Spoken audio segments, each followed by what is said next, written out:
So dear friend, good afternoon everyone. So welcome to this afternoon event, and we invite you just to sit comfortably where we are and just relax our body and relax our mind and just bring our attention to this moment, and we can let go of our tension and stress out in the traffic, and let go of our worry and any anticipation that we have, and just enjoy the afternoon together.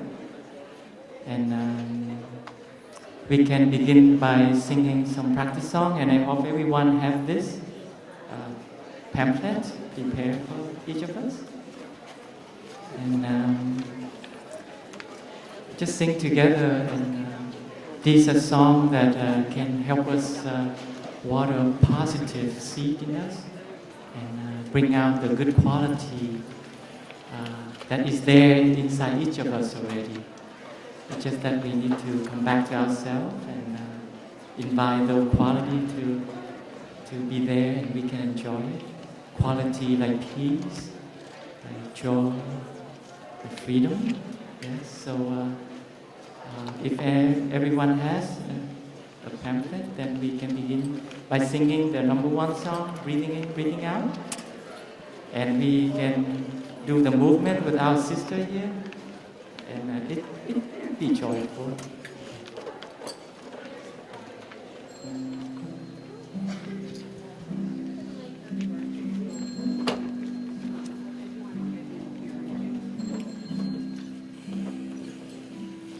Breathing in, breathing out, breathing in, breathing out. I am blooming as a flower. I am fresh as the dew. I am solid as the mountain. I am firm as the earth. I am free. Breathing in, breathing out, breathing in, breathing out. I am water, reflecting what is real, what is true. And I feel there is space deep inside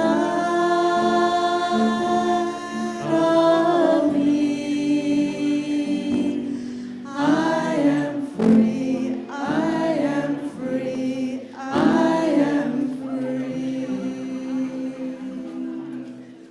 Not so hard, right? I cannot hear very well, so let us sing all together. And while we sing, we can connect with our in-breath and out-breath, and just feel the relaxation taking place as we come back to our breathing in and out. And that freshness inside us is there. And now calmness settling in. And as we sing this song together one more time. Breathing in, breathing out, breathing in, breathing out. I am blooming as a flower. I am fresh as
our tradition, when we do this, I mean like we clap outside, but it's like offering flowers to everyone. And now we can sing another song, a song called The Island Within. And in Buddhist teaching, the Buddha taught us how to come back to ourselves. In our daily life, we're so busy and we're directing ourselves outward a lot, and it can take life away from us. And so with our exercise of mindful breathing, we learn to come back and just touch life in the here and the now. And guess what? When we be able to connect with our in-breath and out-breath, the good news is that we know that we are alive at this moment.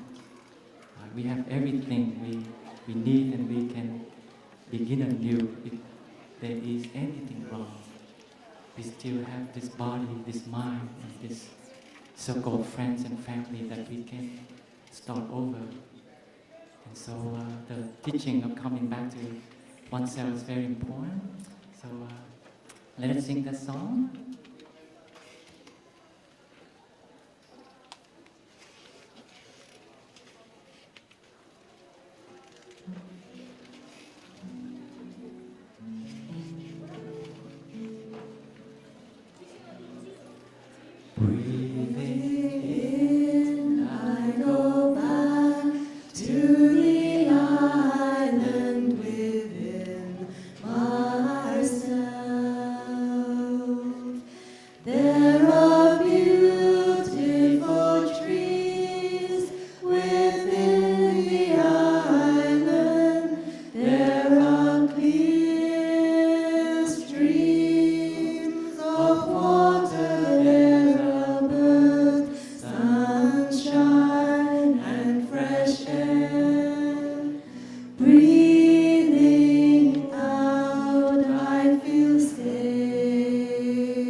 Thank you so much. And now I invite everyone just to continue to practice this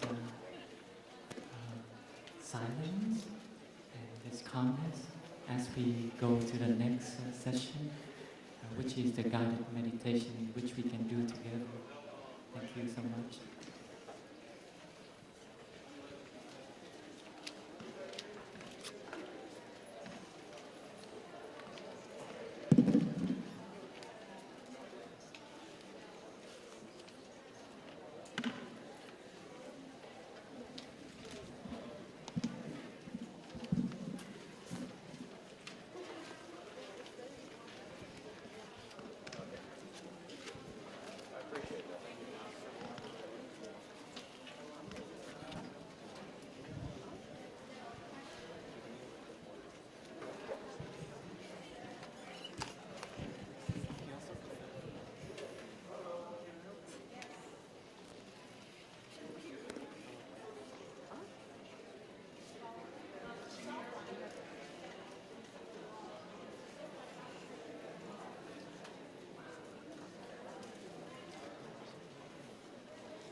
dear community, dear monastic brothers and sisters. Before we offer a talk and a chanting, we would like to have some moments of a silent sitting meditation, and the form of sitting meditation will be guided, and this will be around 10 minutes. So we will invite you to sit in a comfortable sitting position, and we start to center ourselves in the present moment. We become fully aware of what is happening around us.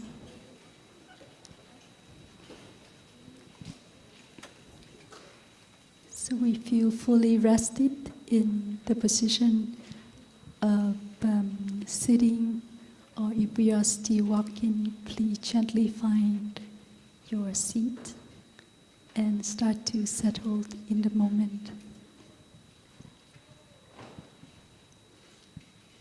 So we like to check on our sitting posture. Please completely rested in your chair with your back upright. And then you may close your eyes or keep them half open.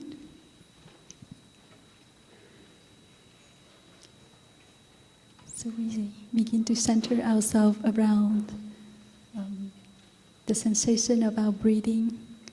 We can feel our breathing happening right at the present, whether it is long or short. We breathe naturally and calmly.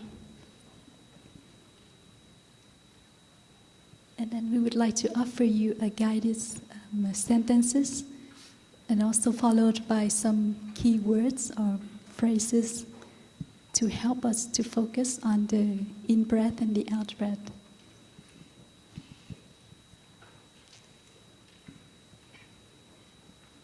Should we begin with 3 sounds of the bell? Thank you.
Breathing in, I bring my attention back to the present moment. I'm centering myself in this moment fully, in my sitting position, in my body. Breathing out, I feel fully rested in this moment. Attentive to the present moment, resting in this moment.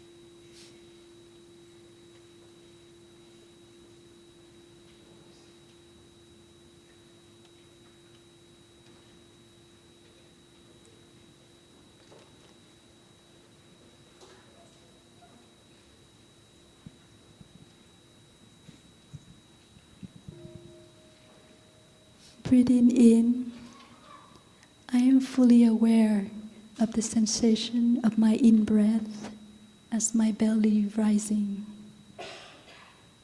Breathing out, I am fully aware of the sensation of my out-breath as my belly falling. Aware of in-breath, aware of out-breath.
Breathing in, I am aware of the whole length of my in-breath as the air going in from my nose to my lungs to my abdomen. Breathing out, I am fully aware of the whole length of my out-breath as the air going out from my abdomen to my lungs, to my nose. Whole length of in-breath, whole length of out-breath.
Breathing in, I am aware of my whole body.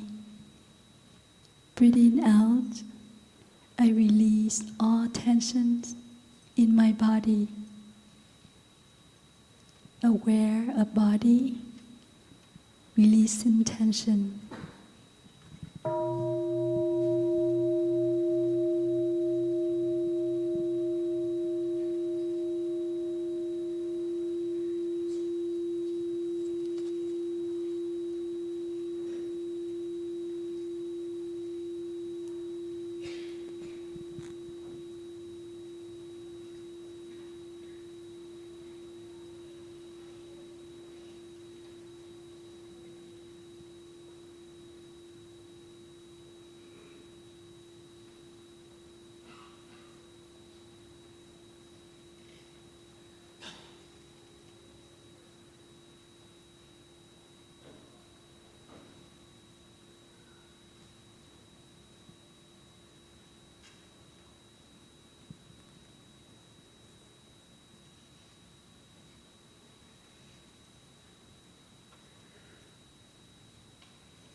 As I breathe in, I feel comfortable and fully arrived in this moment.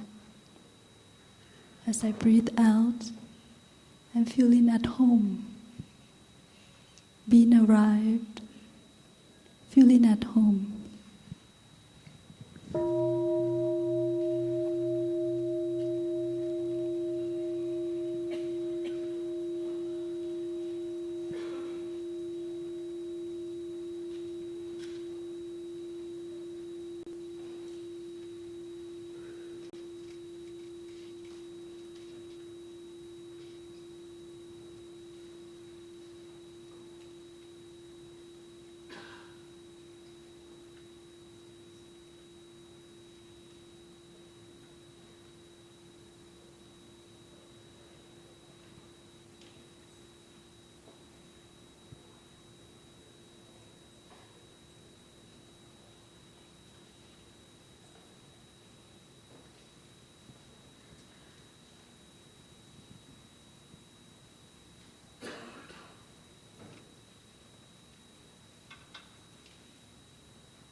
Breathing in, I am aware of my present feelings that I am having right now.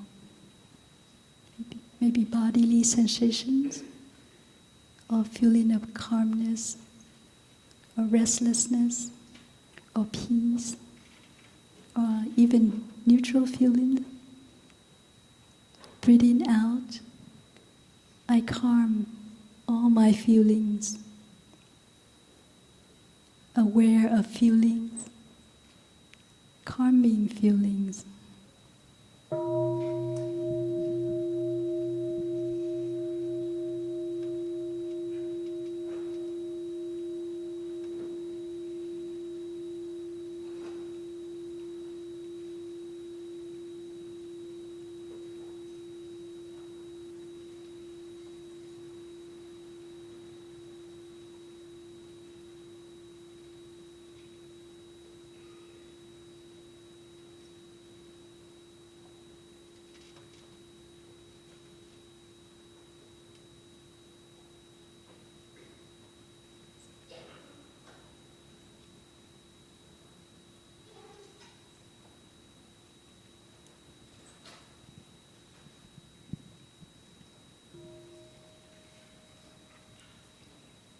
Breathing in, I am aware of my mind, my thoughts, and all the mind states that I'm having right now.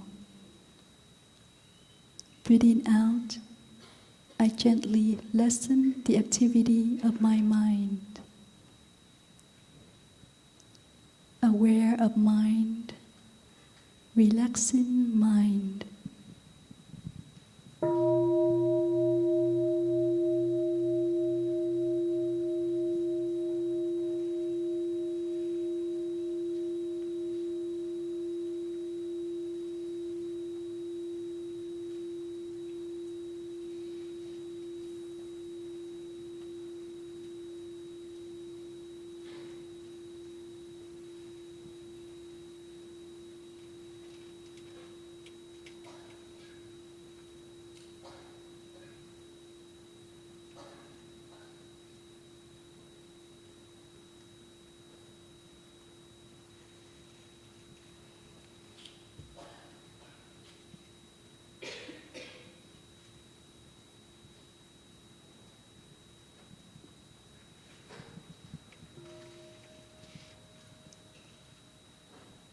I am fully aware of all my immediate Dharma friends who is present as I breathe in.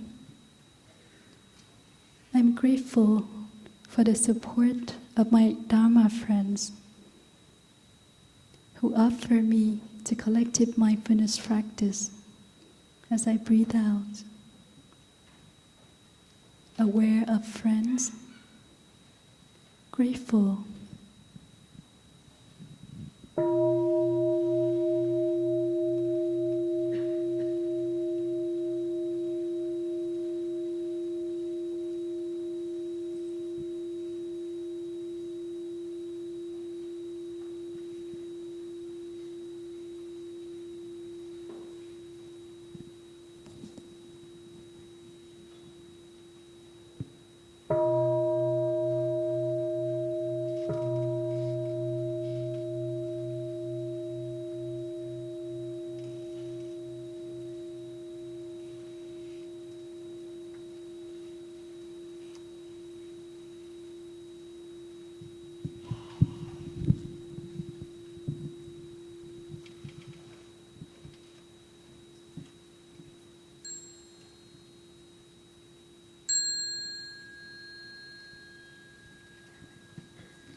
Dear Buddha, dear respected Thai, dear beloved and noble community, thank you for being here this afternoon. My name is Karen Hillsberg, and I have the honor of representing the Southern California community of mindful living as we welcome our friends from the Plum Village monastic community to Los Angeles. I am honored to be a lay Dharma teacher in the Plum Village tradition. Here in Southern California, our community has grown consistently and beautifully in the past 15 years, and we currently have 11 lay Dharma teachers, about 28 sanghas, and more than 80 women and men ordained in this tradition. We are fortunate to have many jewels of practice here. Adding to these jewels is the exceptional presence of our Plum Village monastic community, who are continuing the teachings of Thai during this North American teaching tour. You may be aware that our teacher, Thich Nhat Hanh, or Thai, which means teacher in Vietnamese, suffered a stroke in November 2014 and is receiving excellent, loving care in San Francisco at the moment. For those of us who have read his books, attended his Dharma talks, or practiced with this community, we have learned about interbeing. Interbeing means this is because that is. If we look deeply with the eyes of interbeing, we can see that our teacher Thai, though not evident here in his physical body with us today, is nonetheless still right here within us and around us, because he is inside each and every one of us. We are not separate selves. We inter-are with each other and with Thai. At this time, I would like to introduce you to our two senior monastic Dharma teachers who will be speaking to us this afternoon. Sister Tue Nghiem, Sister Insight, has been a nun for 22 years, since her ordination in 1993. After studying psychology at the University of California, Davis, she visited Plum Village Monastery, where she learned not only about Buddhist psychology from Thich Nhat Hanh, but also mindfulness practices to look deeply within herself for more awareness and insight. Ordained as a Dharma teacher in 1999, she has been leading mindfulness retreats around the world, helping people to practice waking up to their own beauty and capacity, as well as to the beauty surrounding them. Phap Dang is one of three monastics first ordained by Zen master Thich Nhat Hanh in 1990. Born in Vietnam, he and his family fled after the war, eventually settling in the United States. The former abbot of Maple Forest Monastery in Vermont, Brother Phap Dang, now lives at Plum Village Monastery in France. As a senior Dharma teacher, he trains other monastics at Plum Village and leads the community's daily practices. He is the author of several books in Vietnamese on the subject of meditation and transformation, and is now working on a book in English about his remarkable life.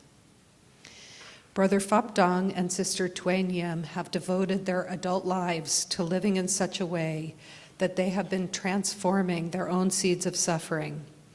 And from the personal wisdom and insights that they are cultivating, they share the practice of mindfulness with great clarity, honesty, and heart. I personally feel grateful to them both for their friendship, devotion, and sacrifice. They have each surmounted many challenges and continued to generously share their insights year after year so that we may have the strength and courage to overcome our challenges and find peace in this life. Dear friends, please relax and breathe. Let the wisdom and compassion shared in the chanting you are about to hear and in these Dharma talks today enter you like rain, soaking deeply to nourish your soul.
Dear friends, thank you for being here this afternoon with us.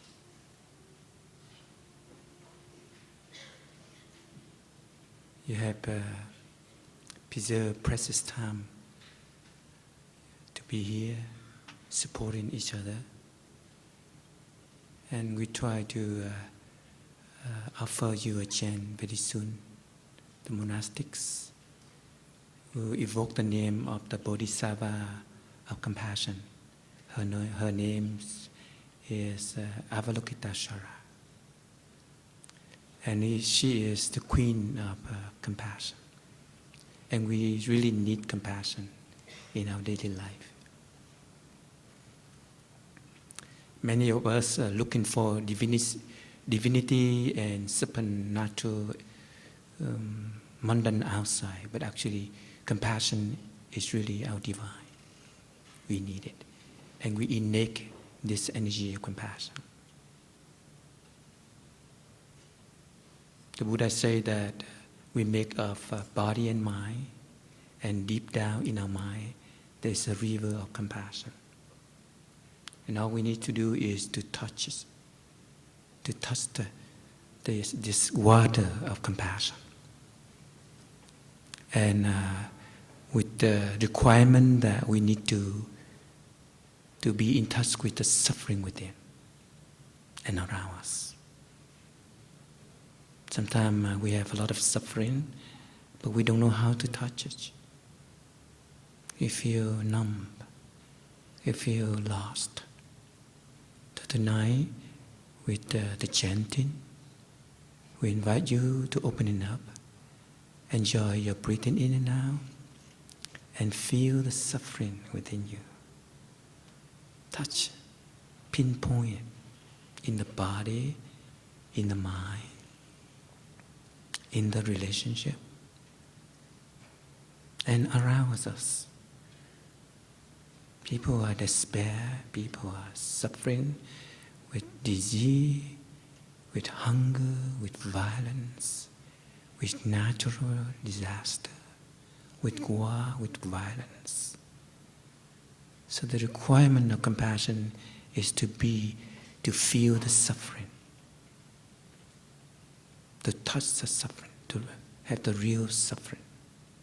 And we have to do with our heart. We don't need to think a lot. So why the monks and the nuns evoke in the name of the Bodhisattva, the queen of compassion, you just enjoy breathing. Sometimes we cannot breathe, so you have to breathe normally and naturally, but all the way down. Let the breath, circulate our spirit, our mind, and then feel the suffering arise. So it's okay to touch suffering. It's okay to embrace our own suffering. And we will evoke the name of Bodhisattva a few rounds. So you have a lot of time to really look deeply, to really open up and look deeply and see the suffering within. And also you can imagine someone you love, like a mom or dad, or your beloved child, a brother, sisters, or a friend, or a teacher, and you see him or her suffer. So it's like you channel the energy of your compassion to him. And this water, this evoke, trigger the river of compassion within us. And the water will spring up and run, flow. And when we have this compassion, nectar of compassion in us, we become the law of compassion. And Avalokiteshvara will become alive in every one of us. So we don't do this as a ritual. We don't pray for the divine that comes nowhere outside, but it's in the depth of our own heart. The divine, the queen of compassion, the king of compassion is in our own heart. And the requirement is to touch the suffering, to smile to your suffering and to embrace it. So we would like to invite the brothers and the sister to offer us a chant. They'll do the same thing with full concentration, one-heartedness. And when you listen, you do the same thing. You listen with the heart. You don't listen with your thoughts. Thank you very much.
Dear friends, welcome to the afternoon of sharing and practice with us, with the monastics of Plum Village. We will begin with the 3 sounds of the bell. I'd like to invite everyone to sit comfortably, to bring your attention to your in-breath and your out-breath, to the rising and falling of your belly. And we allow the sound of the bell to penetrate deeply into our body, into every cell of our body, so that it can help to facilitate healing and transformation at the depths of ourselves.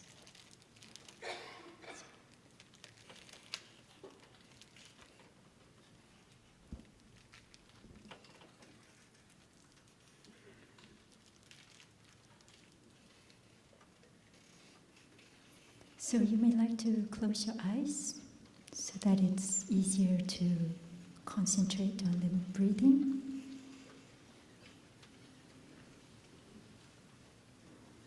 Relax your whole body. There's really nowhere to do right now and nothing to do, nowhere to go and nothing to do, but simply to be, just be with ourselves. To be in the present moment.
Dear friends, the topic for this afternoon session is touching the present moment. And the Buddha says that the past is already gone and the present has not yet arrived. And the present moment is the only moment that exists. And that in the present moment, it's the only space in time that life exists. It's the only moment we really experience our life deeply. And so my brother and I will be sharing how to come back to the present moment, how to come in touch with the present moment. And in the present moment, how we can learn to cultivate happiness and peace. And how to manage our suffering. Because in every one of us, there's a deep desire to be happy. And in every one of us, there's also suffering. And in the present moment, we can embrace our whole totality, our joy, our happiness, but also our suffering.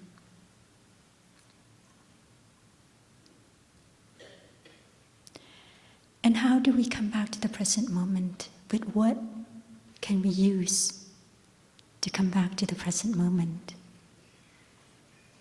It sounds easy, isn't it, to come back to the present moment?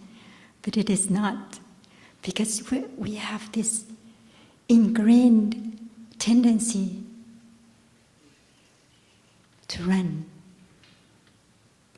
to search out there, search everywhere, search in the 10 directions for happiness and peace.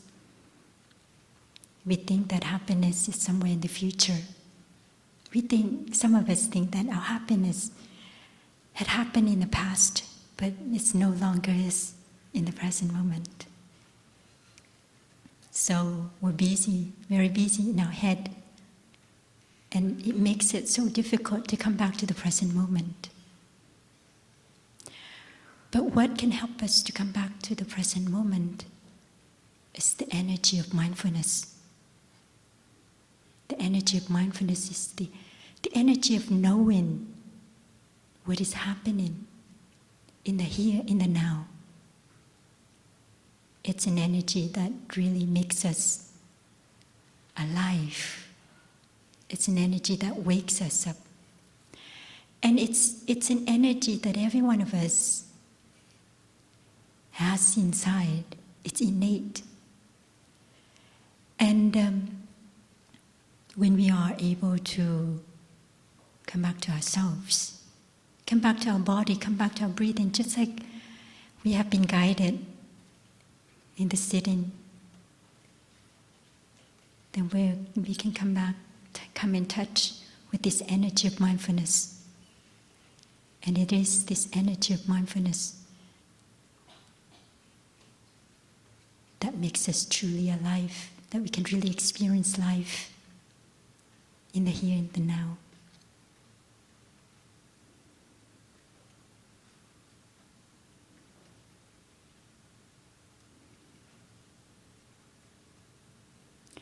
Mindfulness is like a light in here. It's inner light that helps us to see. First of all, it helps us to see what is happening in our body. Well, in our body, there may be tension, there may be pain, there may be fatigue. And when we come back to the present moment, we're really coming back to ourselves. We're really coming back to our body so that we can take care of our body. Just being able to be with our body, completely present for our body, it's already healing for the body. It's already bringing wellness and peace to the body. And when we come back, we also recognize that in our mind,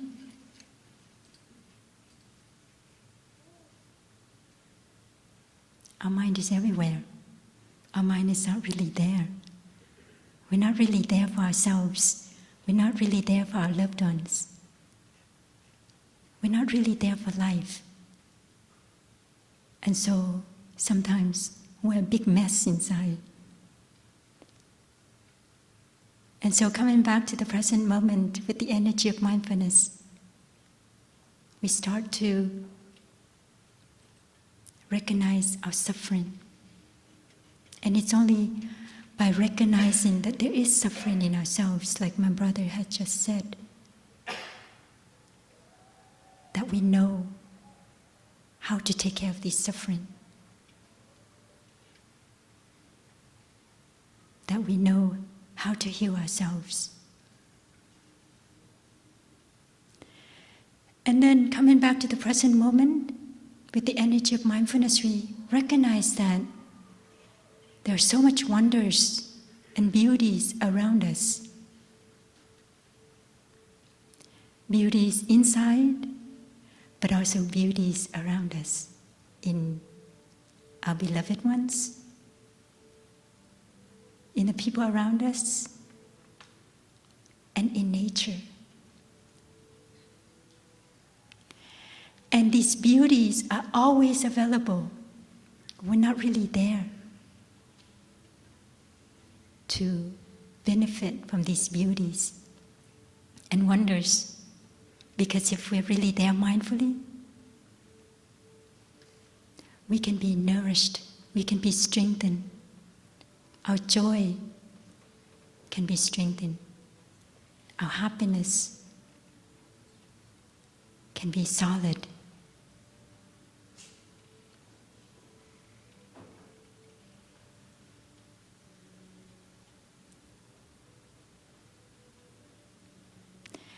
And so I'd like to offer you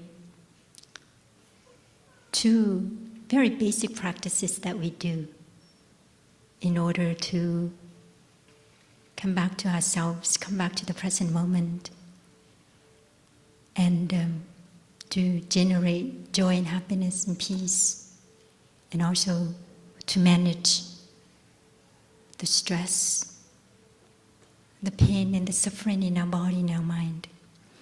One of those practices is what we have already done, is the practice of mindful breathing. It's a practice that you can do anytime, anywhere, because the breathing is part of the body. The breathing is happening all the time. And the practice is about coming back and coming in touch with the breathing. And notice the breathing as it happens.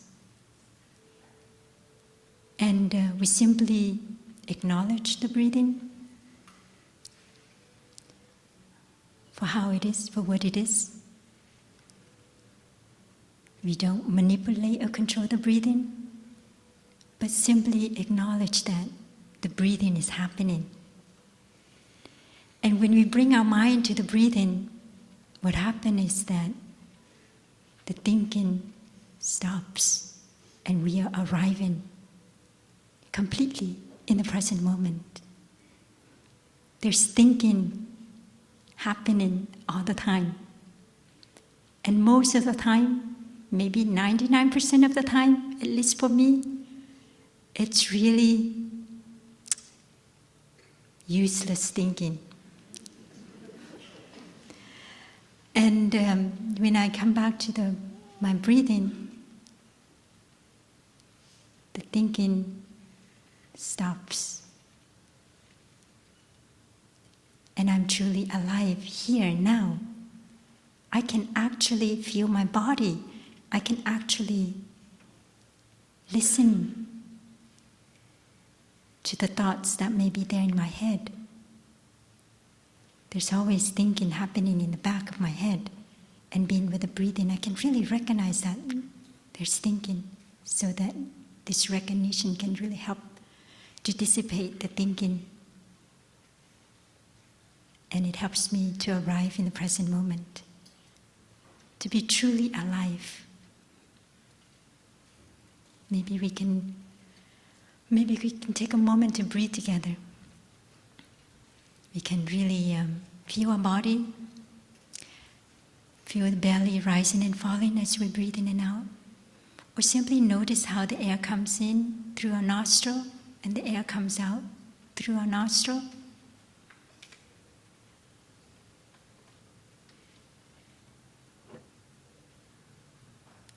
It's always very helpful to close our eyes so that so we can concentrate easier. But of course, we can also do it as well with our open eyes.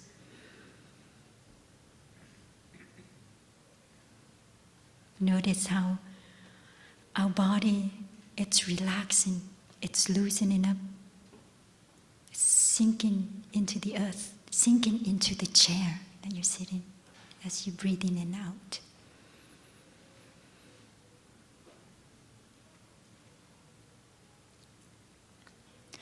And whenever we breathe and we notice that there's thinking there, just simply smile and stay with the breathing, stay with the in-breath and the out-breath.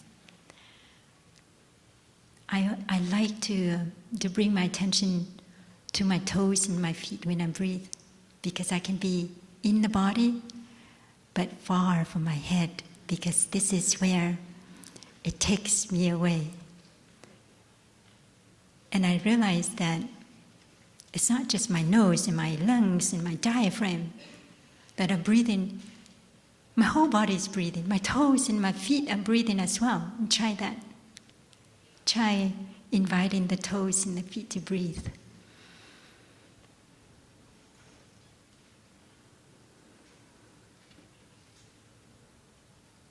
And we can do this anytime, anywhere. And it's very calming, very peaceful. And the other practice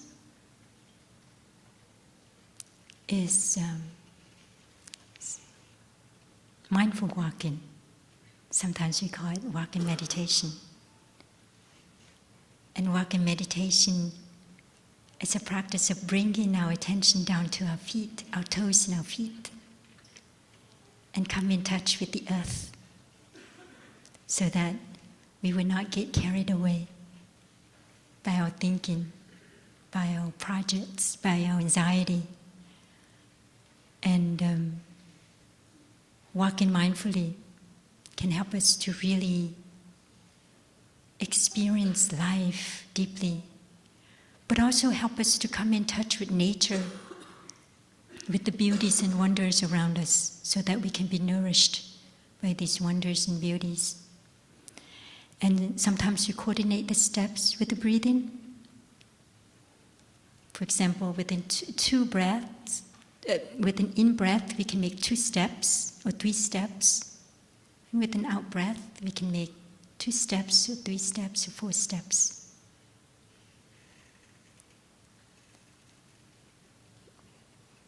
But how many steps are not important, and how you walk is not so important.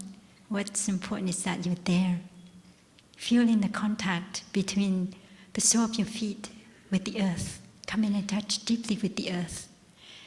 And Mother Earth is always there. She's raising herself up every time to receive our steps, so that we can really be one with Mother Earth. Come in touch deeply with Mother Earth. This is how we can protect Mother Earth.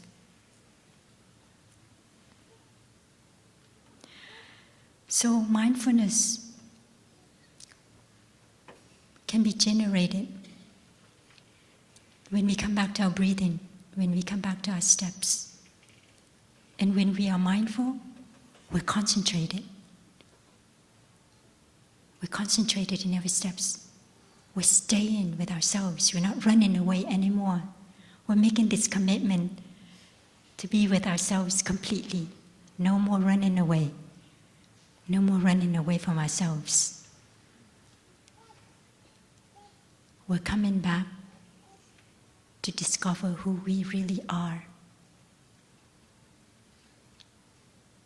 We're coming back to come in touch with our own goodness, with our own beauties, and our own truths.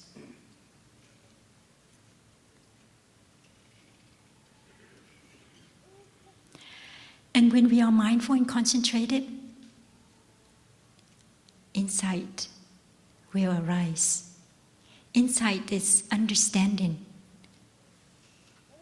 It's seeing deeply. It's a seeing that doesn't come from the head, from the intellect.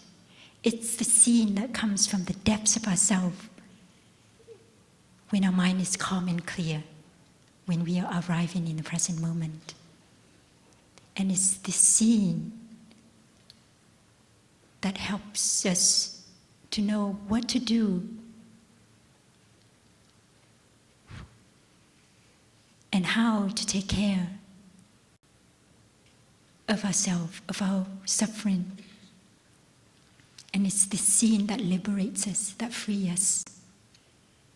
It's a clear seeing. Insight is a clear seeing.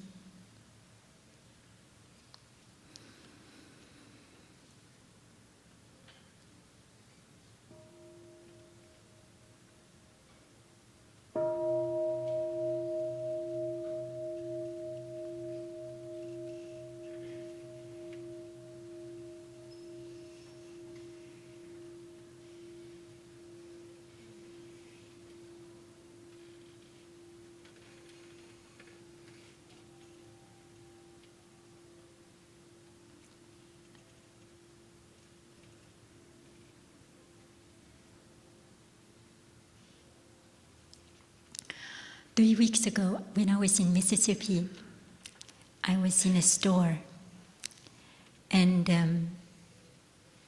there's an African-American woman who was working in the store, came up to me with a beaming smile, and she said, you know, I really want to come to your center. We have a center in Mississippi. And I told her, well, you have to come, because we just inaugurated a project, a statue of Martin Luther King and our teacher together to commemorate their deep aspiration to build the beloved community. And then she said, but it's been so long. Martin Luther King had passed away so long. Do you think we still have hope that with the shooting, the shooting in the classroom in Oregon that had just happened recently, do we still really have hope? And I was so moved. I was so moved by what she said. And all I could say was, yes, we still have hope. And then she came and she hugged me. She hugged me for a long time. And then we parted. And I continued my shopping, and my tears were just streaming down my face. Because I realized that she is one of many of us who is in despair and hopelessness because another situation of classroom shooting is taking place. There's so much violence and fear.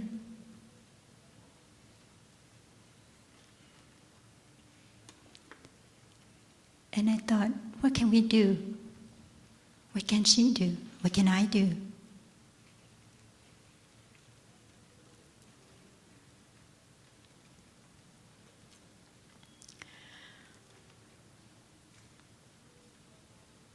And then when I was about to finish, to leave the shop, she came over and she said, I will come for sure. I will come when you come back. Because I told her that we'll be away for a month. We're traveling to California. And she said she will be there.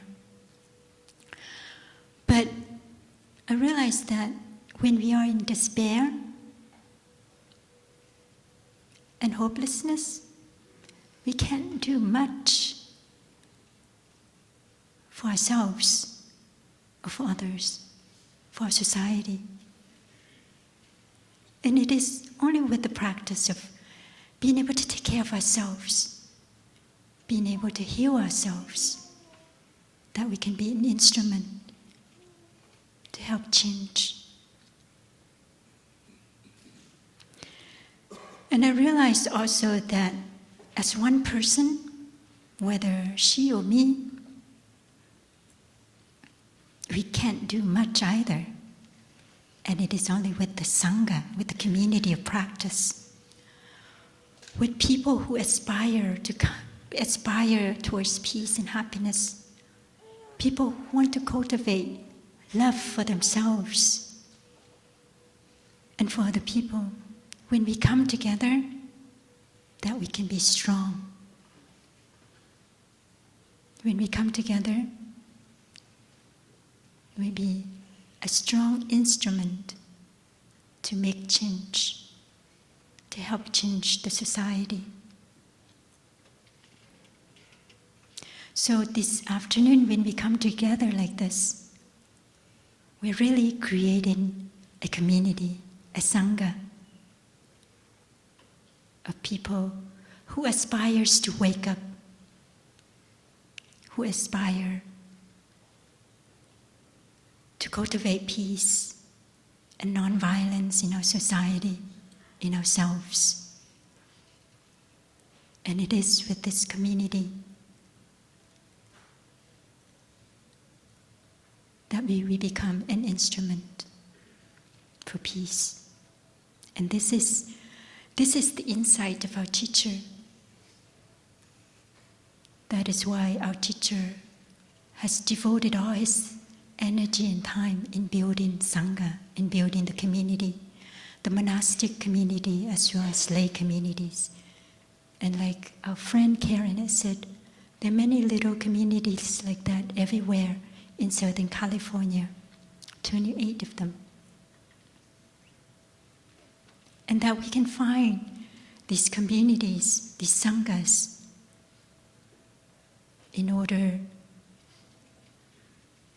to sustain ourselves, to strengthen our aspiration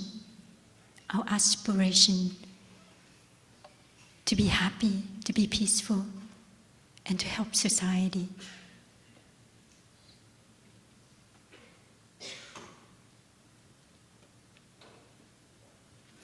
And with the community, practicing together, breathing together, walking mindfully together,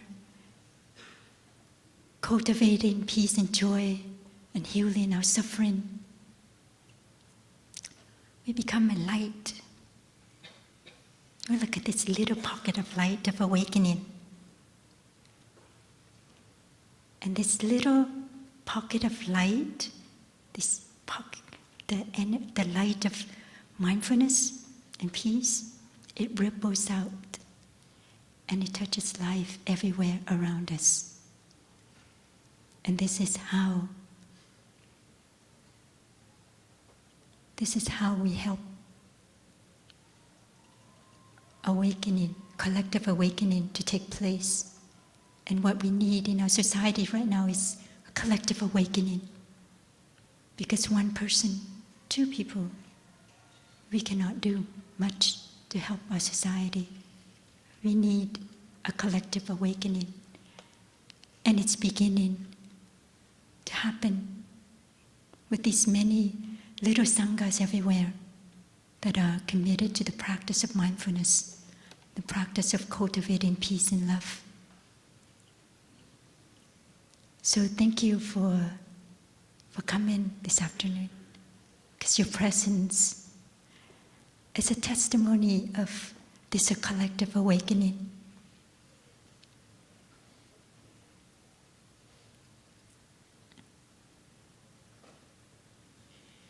So thank you for practicing with us.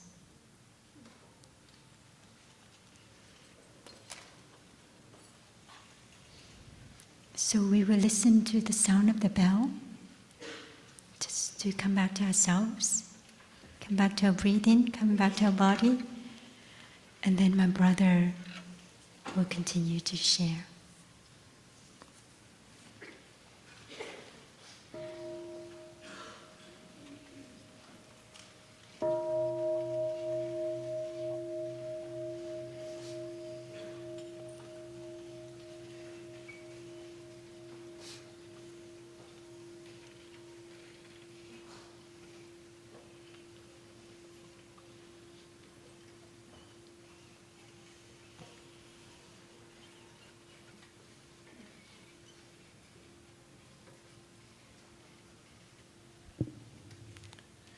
Let's sing together a song. I really like to look at you, your face. You are so beautiful down there. And of course, you like to look at us, right?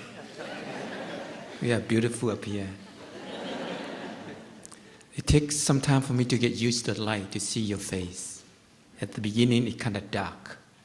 But when I get used to it, I can see the face of everybody. Life is a wonder. Life is so beautiful. So to look at each other is so pleasant. Let's sing together. In, out, deep, slow, calm, ease, smile, release. present moment, wonderful moment. Again. In our deep, slow, calm, ease, smile, release, present moment, wonderful moment.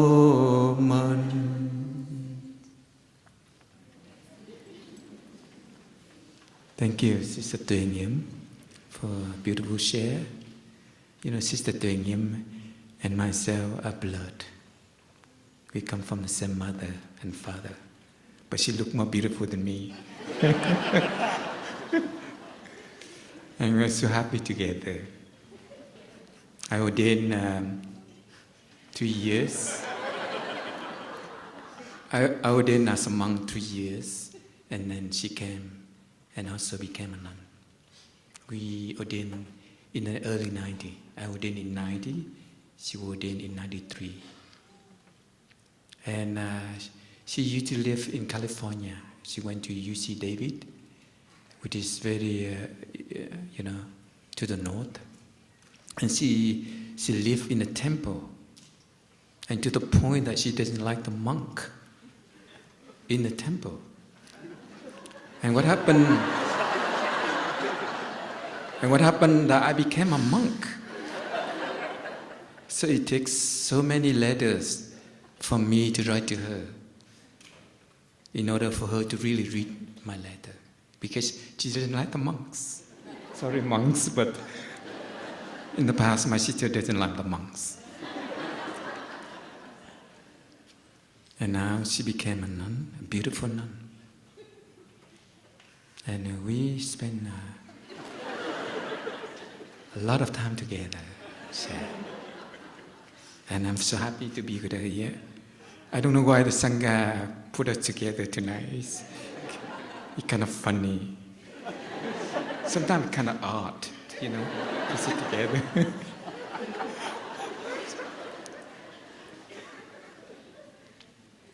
In life we have so many goals. Long-term goal or short-term goals. We keep, searching for fulfillment, success. But we don't know that we only have one moment to live. Because only that moment is available. So after running after goals, searching, accumulation for more possession, more power, more fame, we miss the moment. We miss the present moment where lives really have full vitality and energy. And that's why the theme, I really like the theme, touching the present moment. Because only in that moment you're really alive. You really feel fully alive.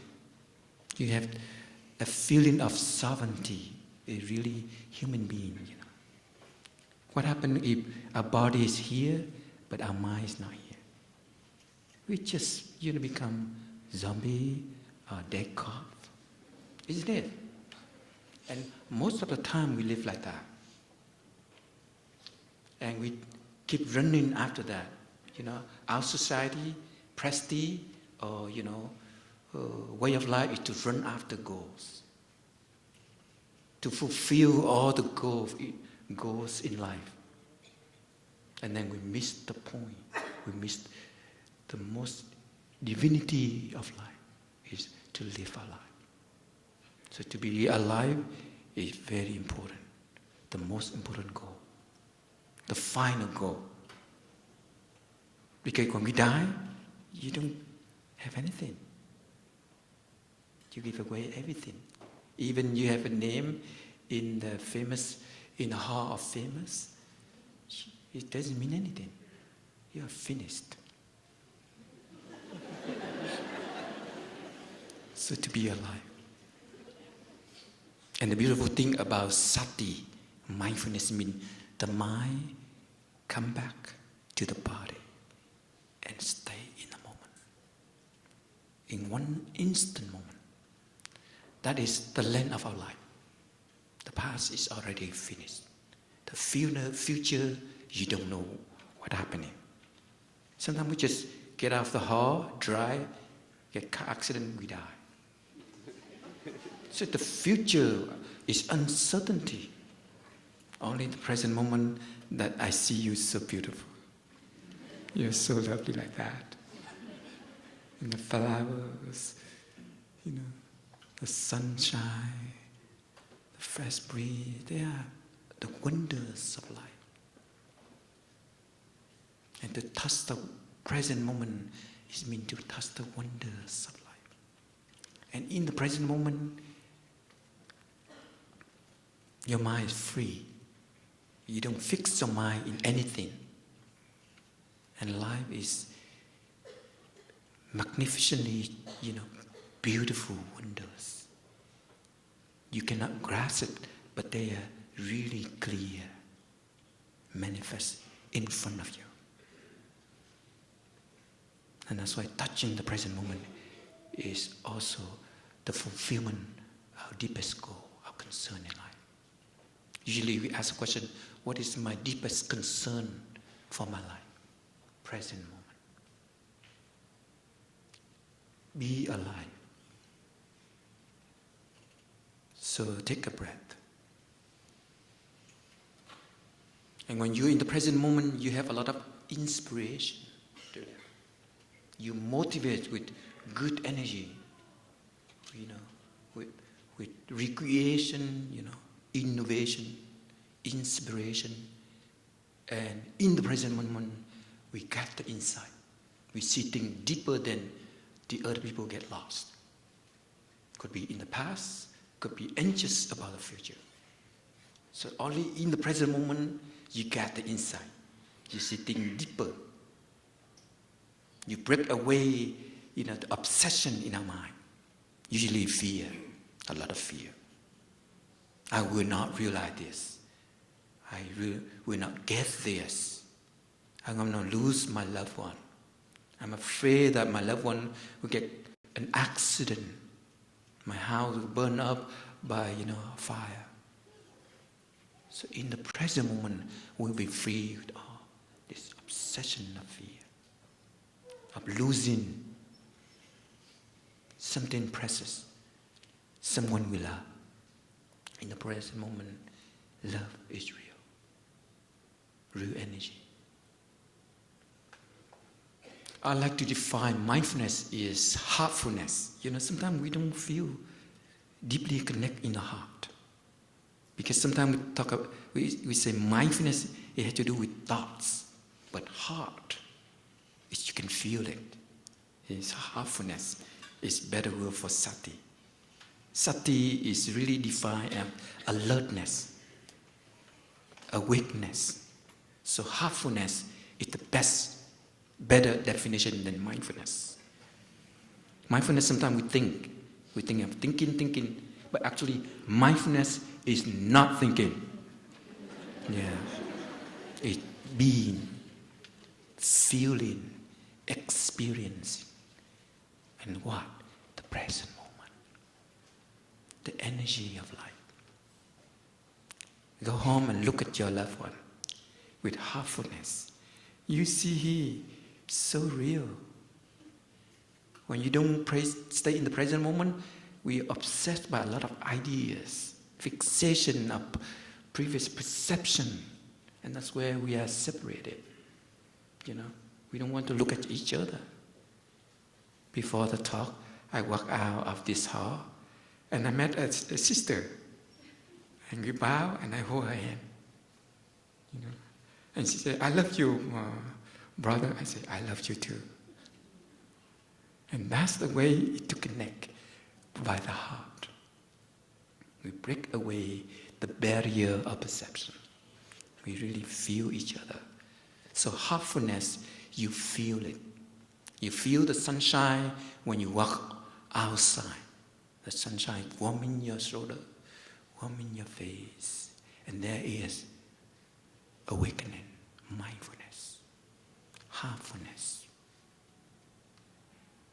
That is called touching the moment, touching the present moment. And you have this quality.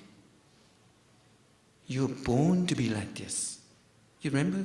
Go back to your, when you're a baby, really about 6 months old or years old, you have this quality. Your mind is crystal clear. When you watch the blue sky, you really watch the blue sky. When you look at the end, you really look at the end. So everything become, adventure, mystery. Everything's so life energy. The second thing about touching the present moment is that we become so creative. Our mind is so fresh, so we become very creative in our life.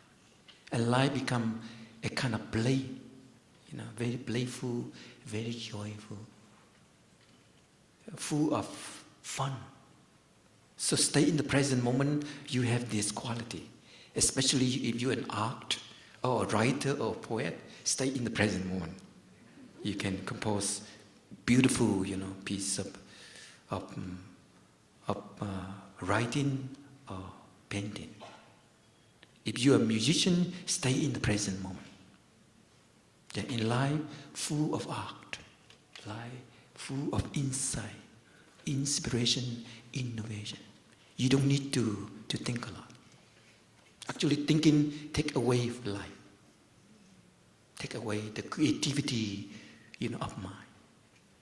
For me, full potential of a human being is when we stay in the present moment, and you always feel a kind of energy moving. That's why I like the word inspiration. Inspiration has to do with breathing. In French, they say inspirer, means breathing in, breathing out. So if you don't know how to touch the present moment, just like the sister say, stay at the breathing. The Buddha asked the monks, say, how long is our life last? Some of them say about 40 years, 70 years, 2 weeks. And one monk say, in only one in-breath. And if you cannot breathe out, finished. You die. Breathing in, and you can't breathe out, you die. So, now we stay in the present moment by the way of breathing in and out. So the breathing, inspiration means breathe in, I motivate, I impel my energy so that I can be in touch with life. I don't get stuck in here.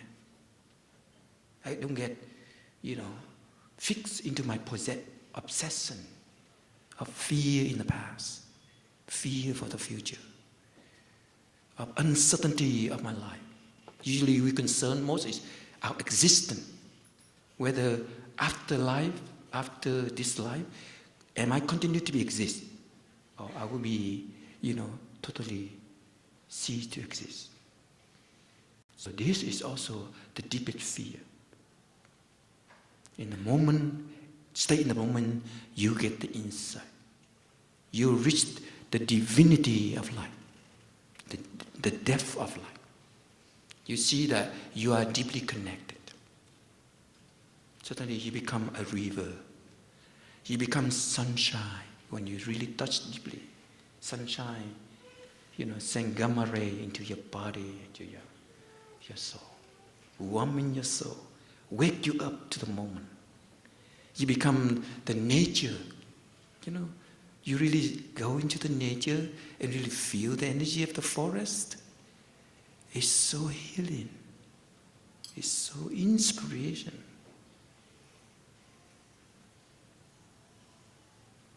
So you have this, divinity, the quality of a divine. Not just God, a Buddha, a Bodhisattva, but everyone have this. Be in touch with the present moment by the way of breathing in and out. And when we stay in the present moment, we encounter suffering also. So to meditate, to be mindful doesn't mean that you're going to go to heaven, but you know how to cope with suffering also. So don't be afraid when you encounter suffering, pain, sorrow, despair, or losing someone you love. That is also part of life. And when you face it, you learn how to grow. You learn how to let go of the attachment to the thing that you think is you love most. And you learn how to take care of your suffering. You begin to open it up. More compassion.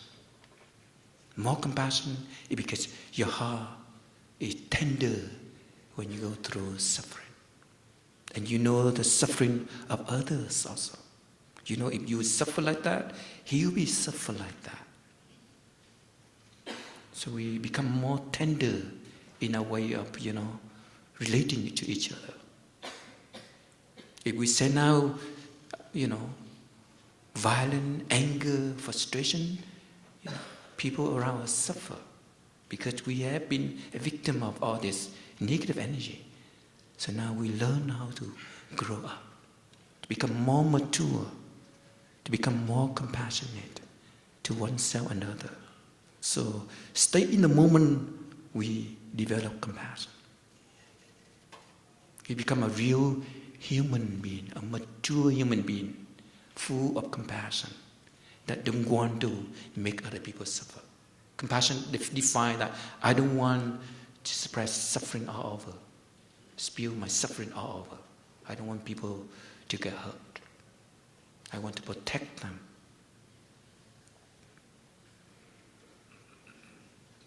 And when we stay in the present moment, we have the insight. Inspiration, innovation, now it comes to the insight. And the first insight that everything flows. Everything in life are in motion. So don't hold to it. The more you hold, the heavier you are, especially your mind, especially your body. Einstein have an equation called E equal mc squared. He have an equation for the relativity is prove that everything is changed drastically. Cannot grasp. Let go. That's the past gone. Sometimes we've been, a victim of violence, of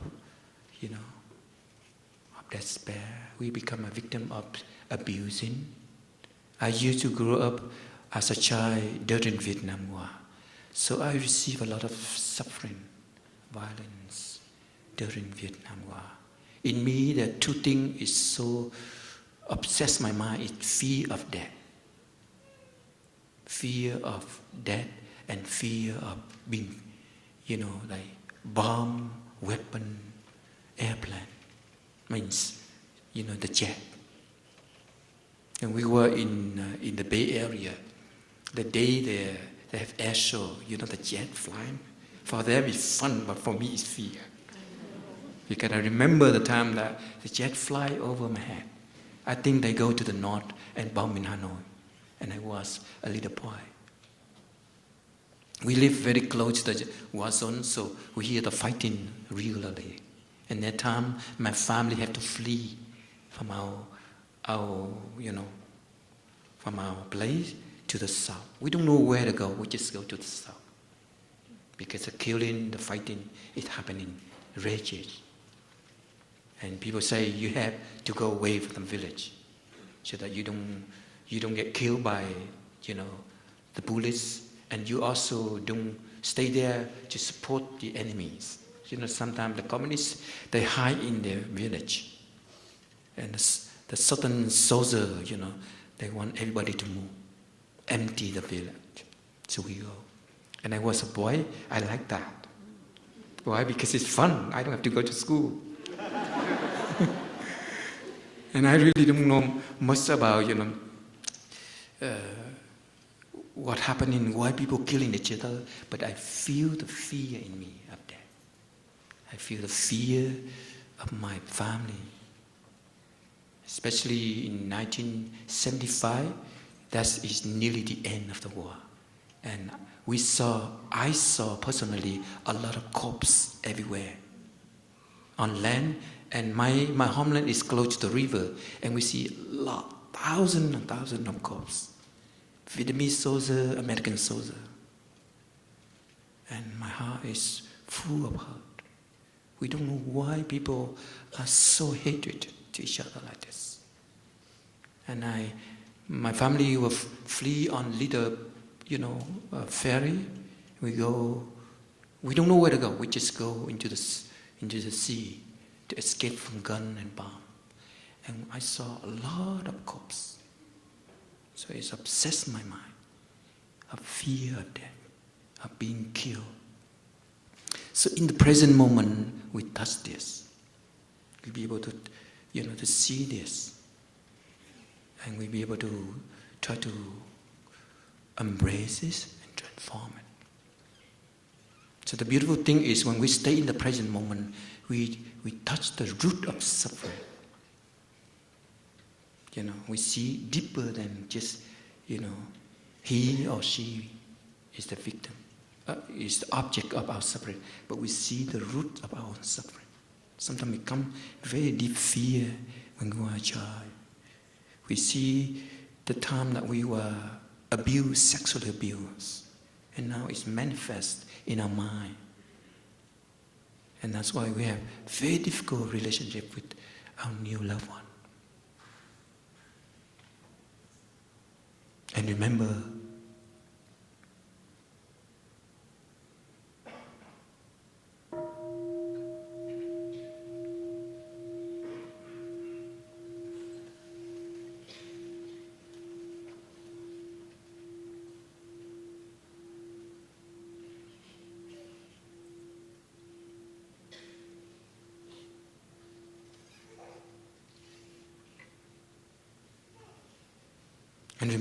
is to let go, don't hold. The more we hold in, the more we projecting our suffering from the past, the more we water it. So let it go. Let the past go. Because everything in life is in motion. It's flush. Let the past go. As I say, our body and mind, like a river, it flows. And sometimes we hold. We build something and we hold the water. And that's why our life becomes so heavy, a lot of heaviness. The definition of dukkha is the feeling of heaviness. So let go, you will be free from suffering. Stay in the moment, you have the insight. Very beautiful insight is that you are not a separate existence. In the moment. Only when you stay in the moment, you have this insight. You are not a separate existence. This is the most essential teaching of the Buddha. It's called non-self. But actually, you are really connected. You become stronger, larger. You connect. You're like an infant, connect with all walks of life with this little umbilical cord. Without this, connection, you cannot survive. So one of the meditation I use a lot is I always visualize that I'm an infant inside of the womb of my mother, and I connected with many cords to the mountain, to the river, to the blue sky, to the human. Actually, connect to the human is a little bit more difficult. But connect to nature is easy. Tree doesn't say anything. dogs, cat doesn't react to you. If you have good energy, they become very tender to you. They are very innocent like baby. If you have love, they express love. But human, we analyzing. Sometimes we give love, but people misunderstood as hate. That's why it's more difficult to connect with human. But the final connection is human race. We need to love each other. We need to see each other in a true nature. And our true nature is, compassion. True nature is tolerance and love. Compassion is karuna, is metta. And love, loving kindness is karuna. The two best quality of a human life. The essential, the substance of a Buddha. Loving kindness and compassion. You want to bring only happiness and joy for others. And you want to help relieve the suffering of others and yourself. So we are not separate existence. We are deeply connected. Intimately connected. So if we hurt other people, it means we hurt ourselves. In the essence of our own, we hurt ourselves.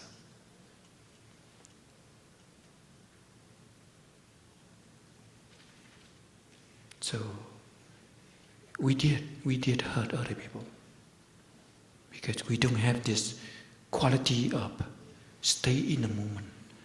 We get caught in obsession, in fixation, in judging, in blaming. That's why we hurt each other.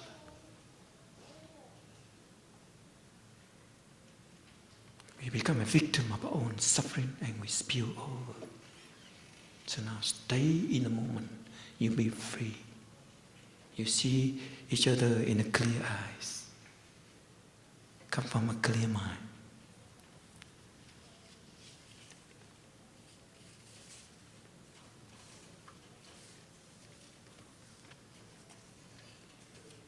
So, there is a deeper teaching of the Buddha, it's called non-duality. Non-duality means I'm not different from you. I am you. It's just like right hand and left hand come from the same body. It's just like all kind of living beings on planet Earth come from Mother. So we are like that, non-duality. You are not two separate existence. We are deeply rooted, connected. You destroy the river, you destroy your own life. You polluted, the land, you polluted your body. So non-duality is very deep, inside of the Buddha. And non-duality is mean also that no suffering, no happiness. It's just like no garbage, no flower. Usually we run away from, suffering. We try to do anything, maybe, cover up with entertainment to run away from our suffering. But remember, when you run away from suffering, you don't have happiness. You don't have compassion. You have to embrace suffering, like I said before. Like a mother embraces the baby. So non-duality is that. One thing, it deeply connected to another thing. Just like Yin and Yang. The energy between Yin and Yang is moving one direction, it becomes the other energy. So, no way that you really separate yourself, you isolate yourself for your own happiness, your own joy, your own freedom. You need to consider the other happiness and freedom also. So if you are very rich, you need to concern for the poor.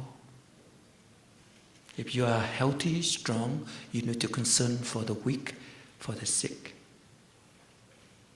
So your heart become expand outside of your family because you know that we are deeply connected.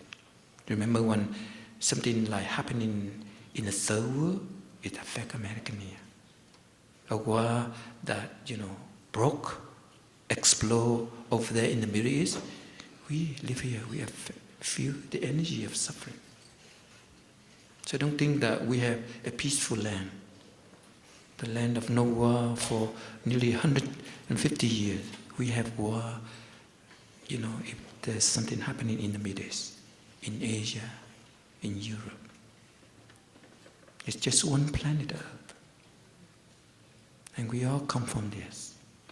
And that's called non-duality. We remove the separation existing called I am myself.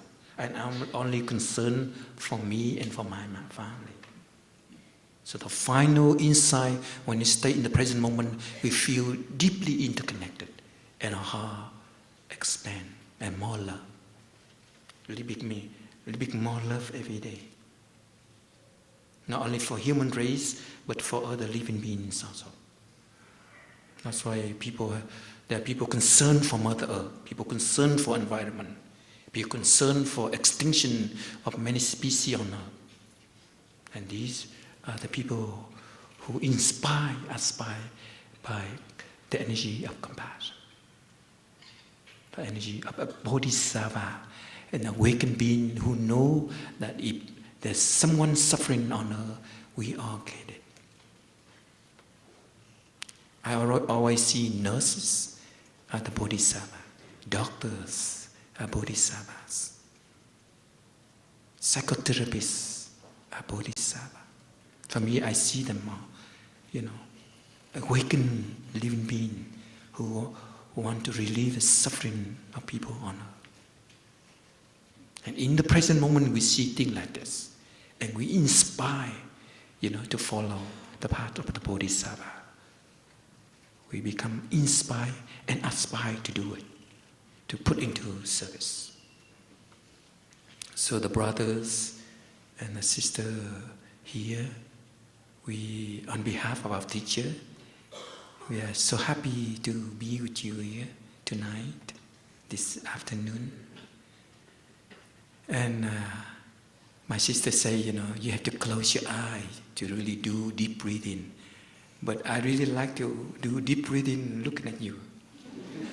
Yeah, I felt that you also belong to our sangha. We all want compassion. We all want to wake up to life. We all want to be connected. We don't want to be lonely. We don't want to be isolated. We don't want our heart to be shrink, too small. Sometimes you marry to a man and one day you feel a little bit bored to be with him. Why? Because sometimes our mind is like that. We take things for granted. And you say, okay, I have to find a way to run away from him for a while. And then you take a vacation, like 3 weeks, 2-week vacation, or a month, and you run away from him. Right? And then you traveling somewhere, you beautiful, island or Europe or Asia, and then you begin to miss him. You see? When we close together, we feel a little bit overwhelming, but when we're far away, we miss each other. So you see, deep down, we really need each other. Only to refreshing our perception. Only to let go of our fixation, then your loved one become real. Really beautiful, moment to moment. So stay in touch in the present moment. You see life with full potential, with clarity, with refreshing mind, with a clear eye, and with a loving heart. And you have honeymoon almost every day. You don't need to wait, 20 years to have honeymoon. You have to see him new person again. because everything chant. Don't see him like he has so many habit energy, so I really don't like that.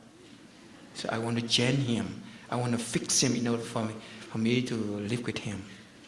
But you remember that life is change. And maybe one day you lose him. And when you lose him, you feel your life so empty. So stay in the present moment. You let your mind flow. And everything becomes so new, so real, so precious. And love flow. Thank you very much. We have some time for question. A few questions. The sister say that we have to end it here exactly 5:45. Now it's 5:22, 32. So we have 10 minutes. Maybe one question or two. Oh, sorry. This clock is 5:48 already. So there'll be no question. I would like to invite Denise to come to say something about the foundation, about teacher.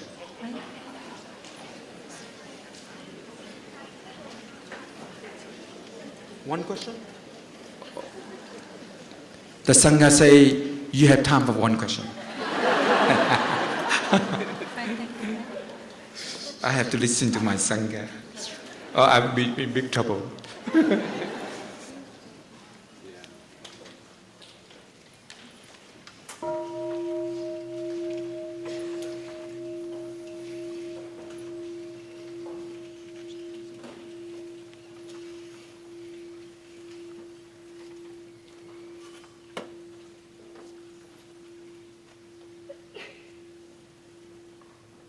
One question, please.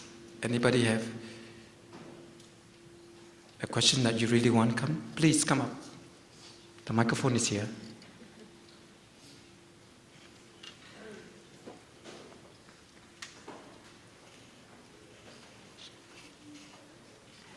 There's a microphone there.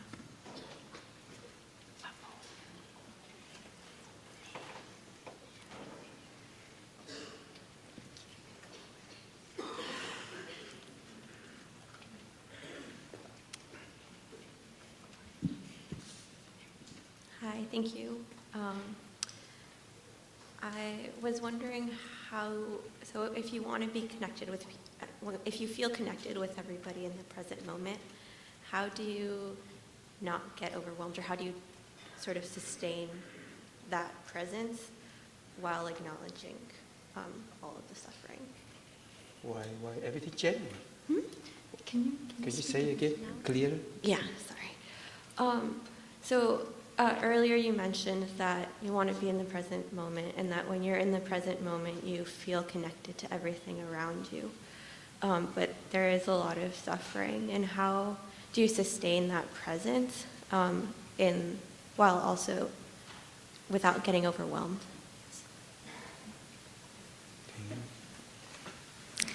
So let me just paraphrase to see if I understand your question clearly.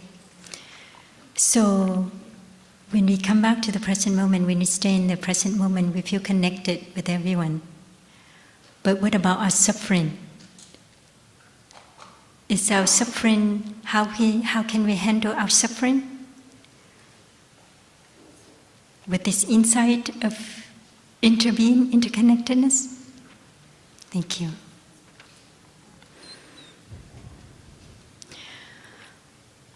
The insight of interbeing in interconnected, when we really experience this insight, we see that our suffering is not ours alone.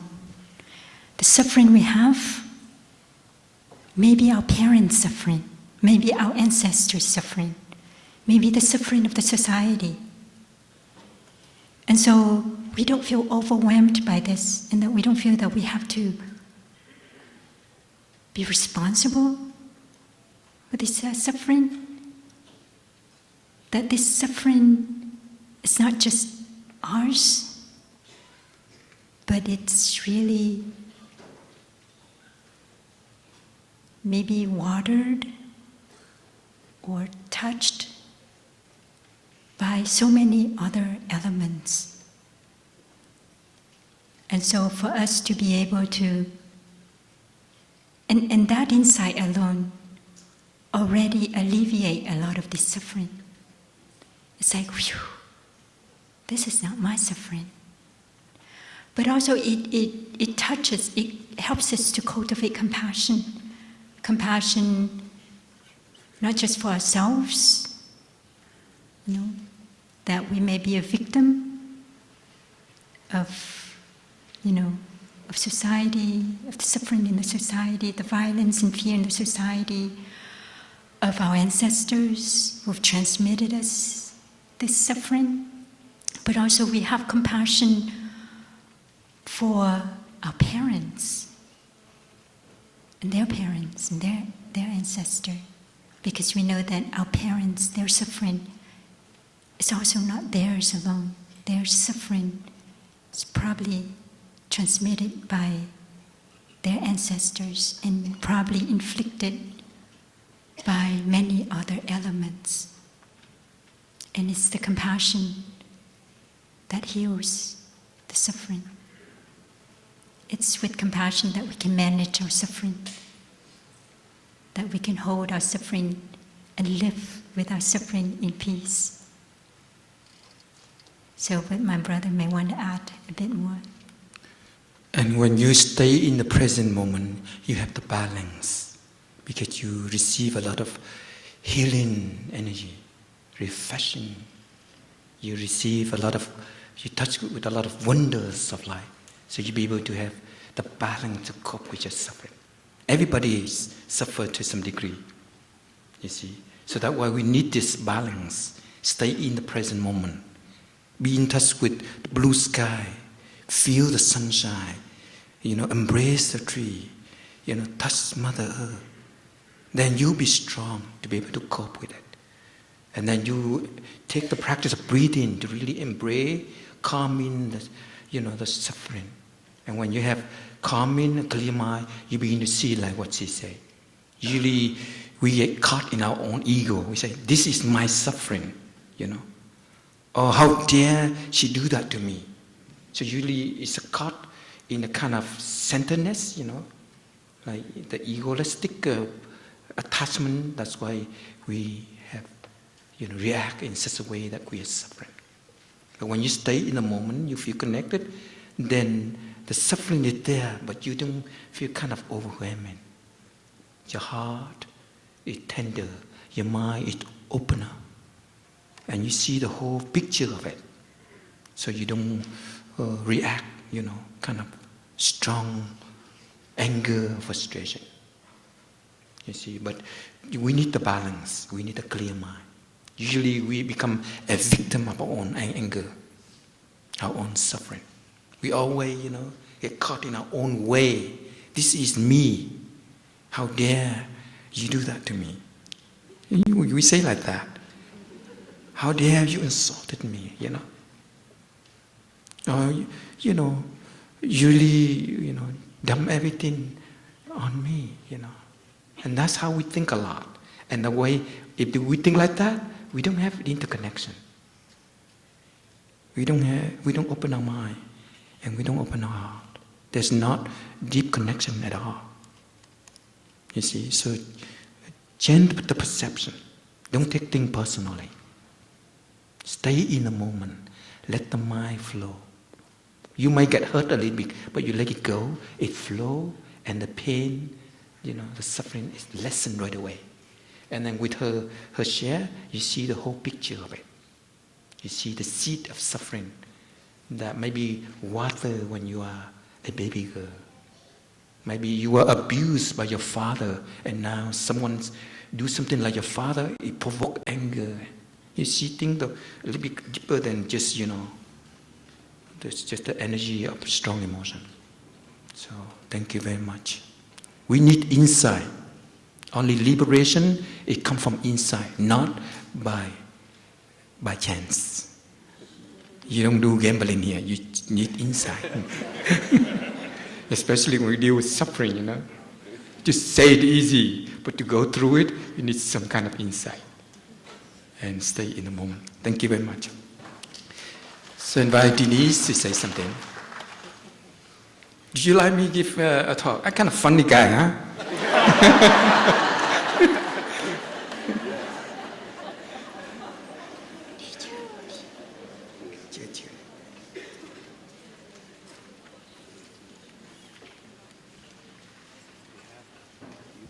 Hello, everyone. A little loud, sorry.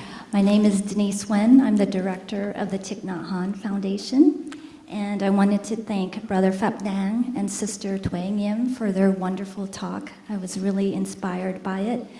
And if you've also been moved by the talk and want to either start or deepen your practice, we wanted to share with you some important ways to build community. As you heard tonight, community is really important. Our great spiritual leaders have always talked about the importance of community. In one of their last conversations together, Thich Nhat Hanh and Martin Luther King Jr. talked about their dedication to the beloved community. And as you can see here tonight, right behind me, is Tay's dedication to building a beloved community. And in addition to that, there's over 1,000 local mindfulness communities, or what we call sanghas, all over the world. When I was living in London and I was feeling homesick, I looked up a local sangha and immediately felt at home, because I knew I was in the company of people who had a similar intention as I did to practice peace and offer peace and compassion to others. So in the program that you got tonight, or if you didn't get a program, there's still some outside, we included a listing of the local sanghas here in Southern California for you. So we hope you go to one and help your practice by being with this community. We also, if they will be at the table outside, if you want to talk to them and ask about their activities, they'll be there. We also wanted you to know about the Wake Up community. It's for people ages 18 to 35 years old. It's a group of young practitioners who practice together in this tradition to build a healthy and compassionate world. And I know this week they got together to practice mindful pumpkin carving. So they are a fun group. We encourage you to go to the table and check out the Wake Up group. If you're interested in community building with people who want to protect the planet, to protect our precious earth because she needs protecting, there's a table in the back, also in the outside, called the Earth Holders Sangha. And they have ways to,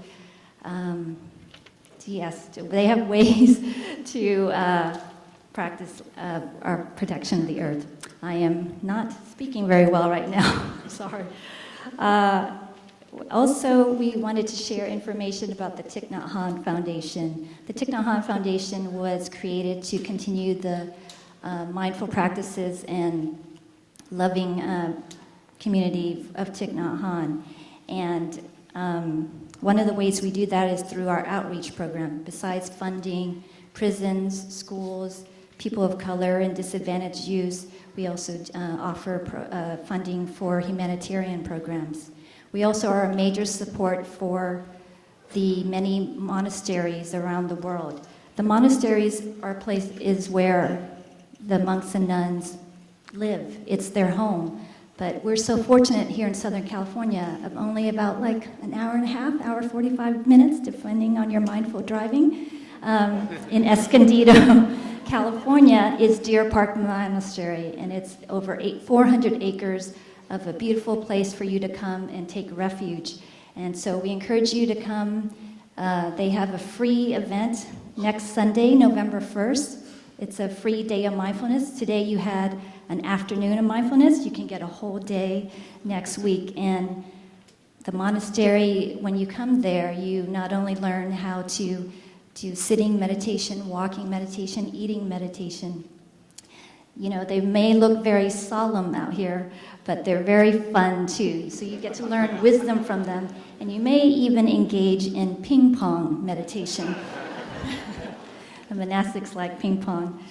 I also wanted to share Thich Nhat Hanh's deep wish is for you to bring the practice home, to apply it in your daily lives. So he's written many inspiring phrases to remind us, and each of them, as you can see, is a valuable teaching that you can have on your home, hanging in your home. So imagine it's been a rough day, you've been stuck in 2-hour traffic here in LA, you come home, your kids are crying, your husband hasn't made dinner, and you look at this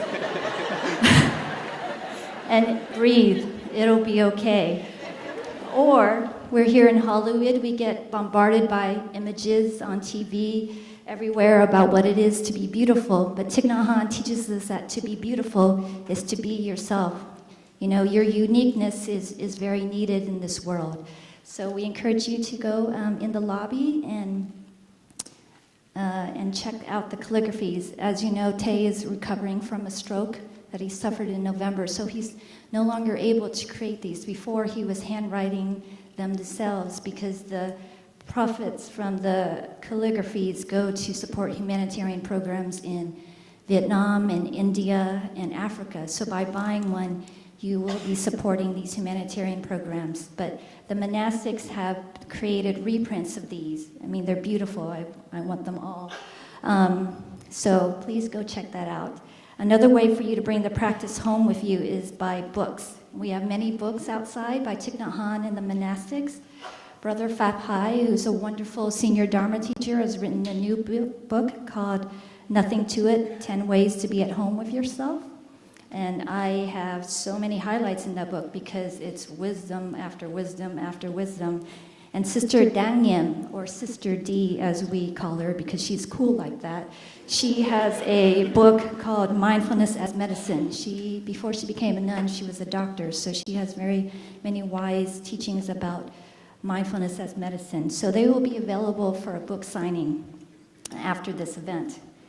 So we hope you were inspired tonight to touch the present moment, to bring peace and compassion to the world.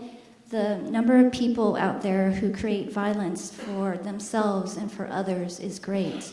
And the number of people who really know how to breathe and create happiness is small. But every day, every moment actually, we have a choice. We have that choice to touch the present moment, to touch peace within ourselves, to touch happiness, and to be a refuge for others. And I know together we can do that. Thank you all so much for coming tonight. And the monastics would like to offer a song to say, to close the evening. Thank you.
Yeah.